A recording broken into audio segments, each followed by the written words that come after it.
500 years ago, a disgraced diplomat sat in exile, penning the most dangerous book ever written. Niccolo Machiavelli had watched empires crumble, witnessed the rise and fall of princes, and observed the brutal mechanics of power from the shadows of Italian politics. What he discovered would forever change how we understand the relationship between wealth, fear, and absolute control. The Prince wasn't just a political treatise. It was a psychological weapon, a manual for those who dare to seize power and hold it at any cost. Today, Machiavelli's teachings echo through boardrooms in Silicon Valley, presidential campaigns, and the private strategies of billionaires who shape our world from behind closed doors. The question isn't whether his principles work. The question is whether you're brave enough to recognize them when they're being used against you. In 1513, Florence was bleeding. The Medici family had reclaimed power, and Machiavelli, once a trusted advisor to the Republic, found himself imprisoned, tortured, and ultimately exiled to his small farm outside the city. It was here, in his darkest hour, that he began to write. Not out of bitterness, but out of cold, calculated observation. He had seen what separated those who ruled from those who served, and the truth was more unsettling than anyone dared admit. Power, Machiavelli realized, wasn't about birthright or divine mandate. It was about understanding human nature at its most primitive level. People weren't rational actors driven by noble ideals. They were creatures of fear, greed, and self-preservation. The successful prince wasn't the most virtuous, but the one who could manipulate these base instincts most effectively.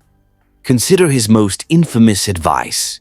It is better to be feared than loved if you cannot be both. This wasn't cruelty for its own sake. This was psychology weaponized. Fear creates predictability.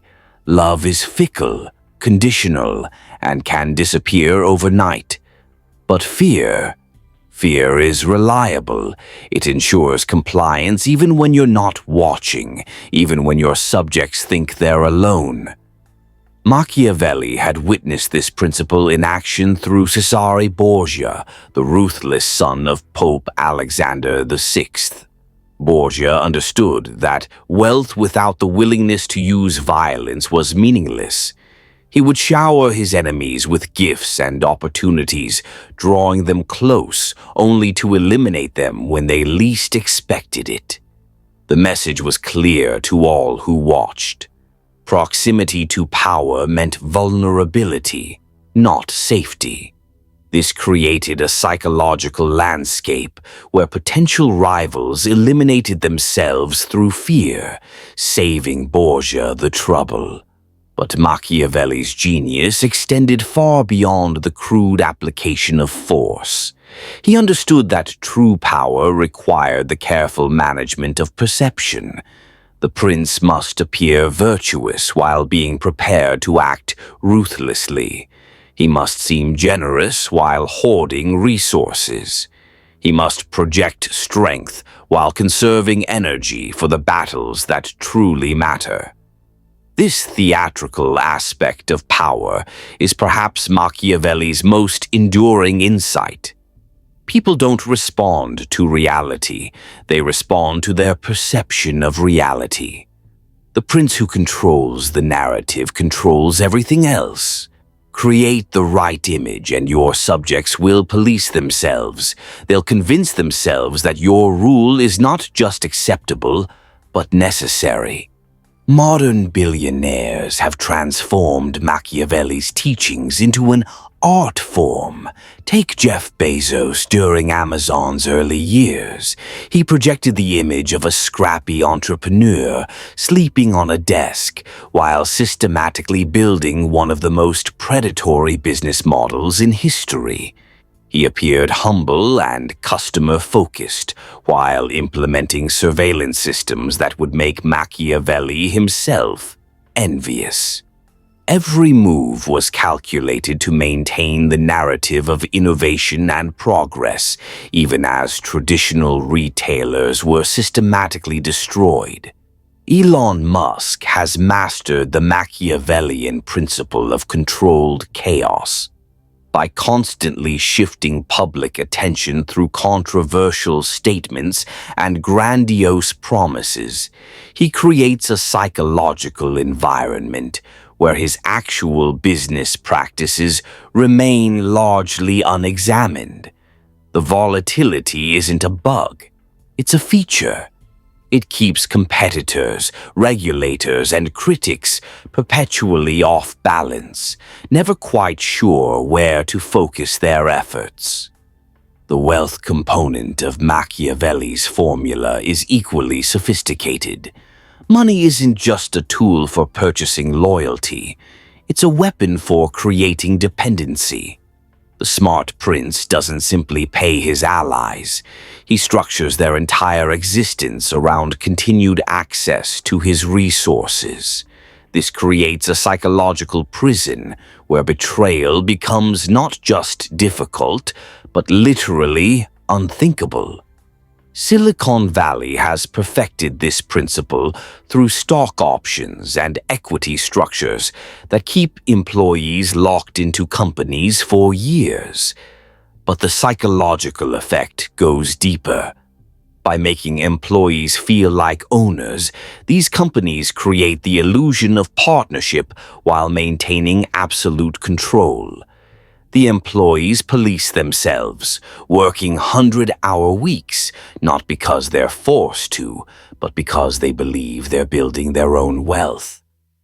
Machiavelli also understood that the appearance of meritocracy was more powerful than actual merit. People need to believe that the system is fair, even when it clearly isn't. The prince must occasionally promote from within, reward loyalty, and punish obvious incompetence. These theatrical gestures maintain the illusion that success is possible for anyone willing to work hard enough, even as the real decisions are made by an increasingly narrow circle of insiders. Perhaps most chillingly, Machiavelli recognized that the most effective control comes not from external force, but from making people complicit in their own subjugation. When subjects feel they have chosen their fate, when they believe they are participating in their own governance, resistance becomes psychologically impossible. They're not rebelling against a tyrant, they're questioning their own judgment. Social media platforms have weaponized this insight with terrifying precision. Users aren't just consuming content, they're creating it, curating it, and defending it. Facebook doesn't need to force people to share personal information. It has created an environment where not sharing feels like social suicide. The platform's algorithms don't control behavior through obvious manipulation, but by making certain choices feel natural, inevitable, even empowering. The financial markets themselves have become a Machiavellian system of control.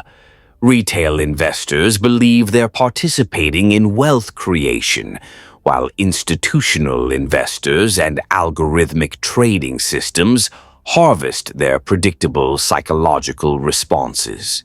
The appearance of democratic capitalism masks a system where information asymmetries and technological advantages create predetermined outcomes. Machiavelli's teachings reveal an uncomfortable truth about human nature. Most people want to be led. They crave the security of clear hierarchies and predictable rules, even when those rules disadvantage them. The successful prince doesn't fight this tendency. He exploits it. He becomes the father figure, the protector, the one who takes responsibility so others don't have to. This is why authoritarian movements consistently emerge from democratic societies. People tire of the burden of choice, of the anxiety of freedom. When a leader offers to take that burden away, when he promises to make the hard decisions so they don't have to, the psychological relief is intoxicating. They're not surrendering their freedom, they're exchanging it for something they value more: certainty. The tragedy is that once this exchange is made, reversing it becomes nearly impossible. The psychological infrastructure of dependency runs too deep. People who have learned to find their identity through submission to authority can't simply wake up one morning and choose autonomy. They've forgotten how to think for themselves, how to accept responsibility for their own lives. Machiavelli's final lesson might be his most disturbing: that power, once understood, becomes irresistible. Those who truly grasp the mechanics of human psychology find themselves almost compelled to use that knowledge. The temptation to manipulate, to control, to shape others' reality becomes overwhelming. Knowledge of power is power itself, and power corrupts not through moral failing, but through the simple recognition of what becomes possible. Tonight, as you scroll through carefully curated content, as you make purchases influenced by algorithms you don't understand, as you form opinions shaped by information sources with hidden agendas, remember Machiavelli's ultimate insight. The most perfect control is the kind you never notice. The question isn't whether you're being manipulated. The question is whether you have the courage to discover by whom.